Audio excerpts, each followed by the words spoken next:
کیسے کیسے علماء گزرے ہیں، ہم آپ کو مثال دیتے ہیں۔ ہمارے علماء میں ایک عالم گزرے ہیں مقدس اردبیلی۔ یہ وہ شخصیت ہے کہ جس سے جو جاتے تھے قبر امیر المومنین پر، قبر سے مولا کی ان کو جواب ملتا تھا۔ ایک دن مقدس اردبیلی نے خواب دیکھا کہ رسول اللہ ہیں اور حضرت موسیٰ۔ جناب موسیٰ نے اعتراض کیا پیغمبر سے، صاحب آپ نے اپنی امت کے علماء کو اتنا بڑھا دیا کہ ہم بنی اسرائیل کے انبیاء کے برابر کہہ دیا۔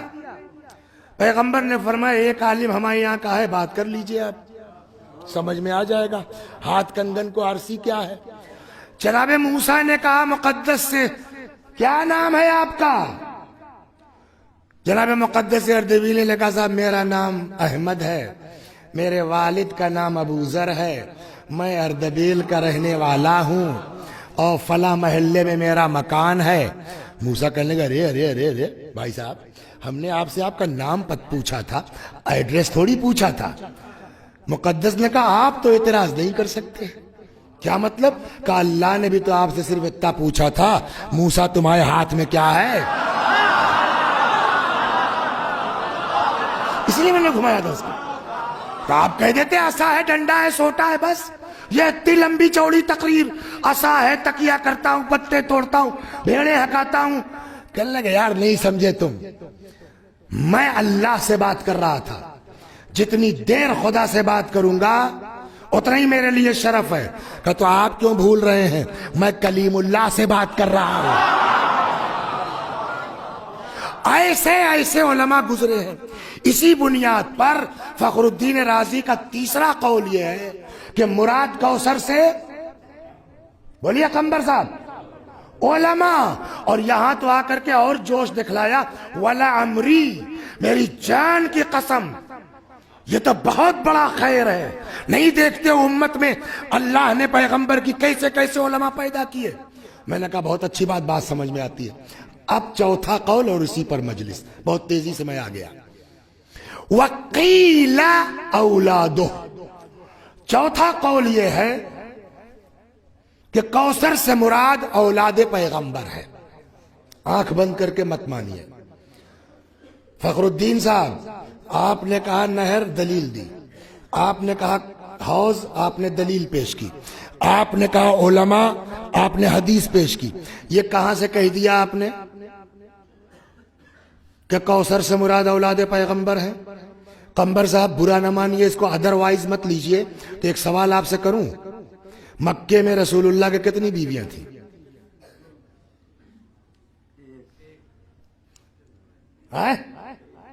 صرف جناب خدیجہ۔ ویسے رسول اللہ کے کتنی بیویاں تھیں؟ 7، 9، 11، نہیں 11۔ لیکن میں آپ کو بحث وہ نہیں ہے ویسے کتنی ازواج، مگر مکے میں نہ کنیز نہ کوئی بیوی۔ شادی کب ہوئی جناب خدیجہ کی؟ رسول اللہ کی ایج کیا تھی؟ 25 سال، یعنی اعلان رسالت سے 15 سال پہلے۔ 40 سال میں اعلان رسالت کیا۔ شاعر صاحب مکے میں کتنے دن رہے رسول اللہ؟ 13 سال۔ 1 سال عام الحزن کا نکلا۔ خدیجہ کے ساتھ کتنے دن رہے؟ 12 سال۔ 15 ادھر اور 13 ادھر، کتنا دن گزرا؟ 28 سال۔ 25 سال کی ایج میں رسول اللہ کی شادی ہوئی، 28 سال تک جناب خدیجہ ساتھ رہی۔ کیا ایج ہو گئی رسول اللہ کی اب؟ مسرت، کیا ایج ہوئی رسول اللہ کی اب؟ 53۔ انسان کی جو سیکس کی ایج ہے وہ یہی بیچ کی ہے، 25 سے 50۔ تو جو انسان کی ایج ہے اس میں پوری زندگی رسول اللہ نے گزارا ایک خدیجہ کے ساتھ، کوئی انیس کنیز نہیں ہے۔ اور اب مکے سے مدینے آ گئے، 53 سال کی ایج میں مدینے آئے ہیں۔ 10 سال میں انتقال ہو گیا 63 سال. یہ بڑھاپے کا زمانہ ہے. 10 سال میں 10 بیویاں. اس کا مطلب یہ ہے کہ یہ ازواج ضرورت کی بنیاد پر نہیں، مصلحت کی بنیاد پر ہے. صلوات در محمد و آل.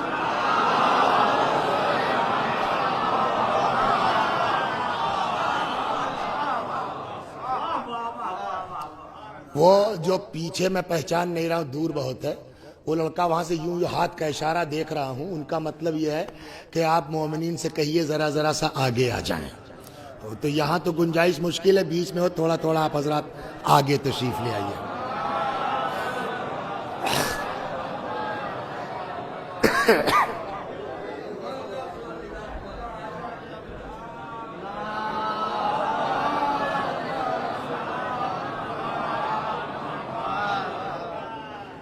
یہ پورا موضوع ہے، اس پر پوری تحقیق اور مجلس ہو سکتی ہے، جس کا عنوان ہو سکتا ہے مصالح ازدواج پیغمبر.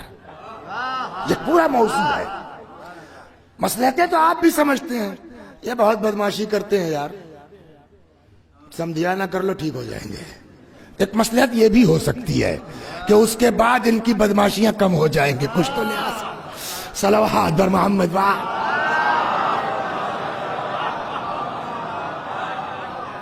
تو اس 28 سال میں مکے میں جو بچے پیدا ہوئے جناب خدیجہ کے فقط کتنے بچے ہیں؟ قاسم سب سے بڑے، جیسے آپ ابو القاسم کنیت رسول اللہ کی ہے، طیب، طاہر، عبداللہ، سب کا انتقال ہو گیا بچپنے میں. آخری مکے والی کی بات کر رہا ہوں، مدینے میں ابراہیم وہ الگ موضوع ہے، مکے کی بات. جب آخری فرزند عبداللہ کا بھی انتقال ہو گیا بچپنے میں، تو اب ظاہر سی بات ہے کہ غم تو ہے ہی ہے. پیغمبر گئے قبرستان، دفن کر کے پلٹ رہے تھے. ایک آدمی تھا بڑا بدماش، بدتمیز، نام اس کا یاد رکھیے گا، آس ابن وائل. کیا نام تھا؟ نہایت بدتمیز آدمی. جب دفن کر کے اپنے آخری فرزند جناب عبداللہ کو رسول اللہ پلٹ رہے تھے، تو اس نے جو ہے وہ طنز کرنا شروع کیا. ختم قصہ. آخری لڑکا عبداللہ تھا، وہ بھی مر گیا. اب تو یہ ہو گئے منقطع النسل، ابتر. اب ان کا دین کون چلائے گا؟ وہ پیغمبر کو تانا دے رہا ہے اولاد نہ ہونے کا. خدا کی لعنت اس پر، اللہ کی مار اس پر. لیکن ایک بات میری سمجھ میں آئی کہ یار وہ بدتمیز تھا، دشمن تھا، پیغمبر پہ طنز کر رہا تھا، لیکن ایک بات تو پتے کی کہہ گیا کافر ہو کر کے، کہ کافروں کو بھی یہ اندازہ تھا کہ اگر کوئی دین کو آگے بڑھا سکتا ہے تو اولاد ہی بڑھا سکتا ہے.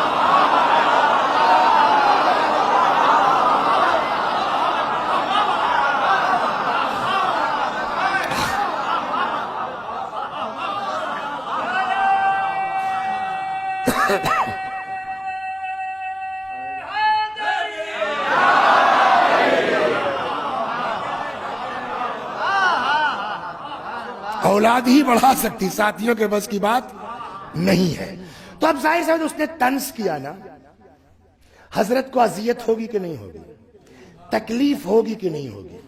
یہ ہم نے واقعہ آپ کو سنایا تاکہ فخر الدین رازی کا جملہ سمجھ میں آ جائے. حوض، نہر، علماء. اب چوتھے قول پہ وہ کہتے وقیل اولادو. ایک قول یہ ہے کہ کوثر سے مراد اولاد پیغمبر ہے. جناب دلیل کیا ہے کوثر سے مراد اولاد پیغمبر ہے؟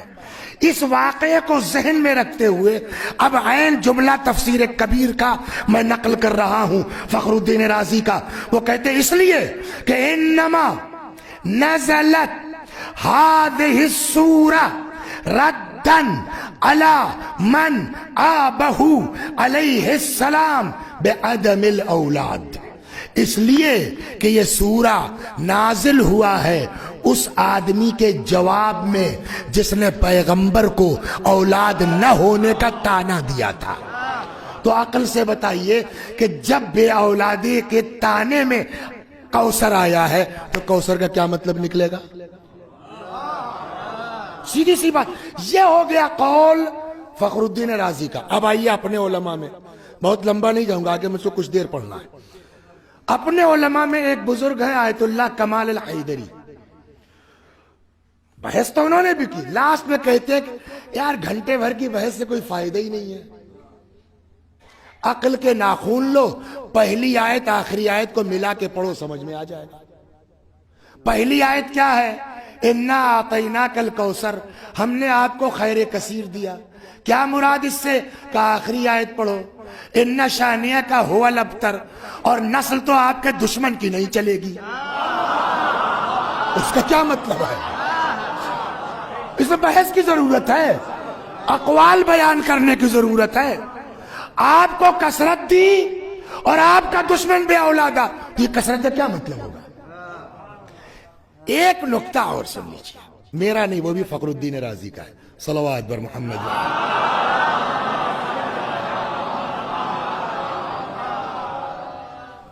تو صاحب جس زمانے میں میں دھوڑلی میں اشرا پڑھتا تھا, یہاں سے میں گیا دلی, تو دلی میں مجھ کو جو ہے وہ اچھو صاحب نے ایک دن کھانے پر بلایا.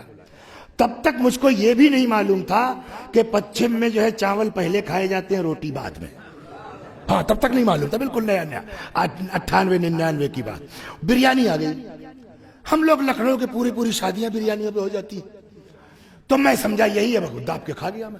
اب وہ صاحب چلی آ رہی ہے من و سلوا, جگہ ہی نہیں ہے. خیر جب چلنے لگے تو مجھے یاد نہیں ہے, انہوں نے کوئی گفٹ دیا.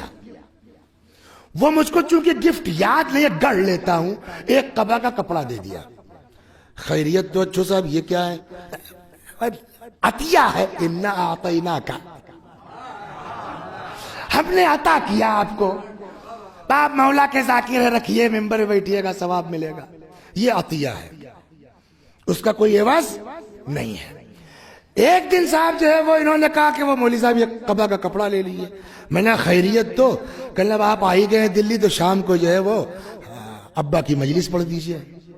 تو یہ قبا کا کپڑا انہوں نے بلا عوض دیا ہے یا عوض کے ساتھ دیا؟ ابا کی مجلس پڑھوائی تو کپڑا دیا. تو عطیہ ہو گیا دو طرح کا. عطیہ ہو گیا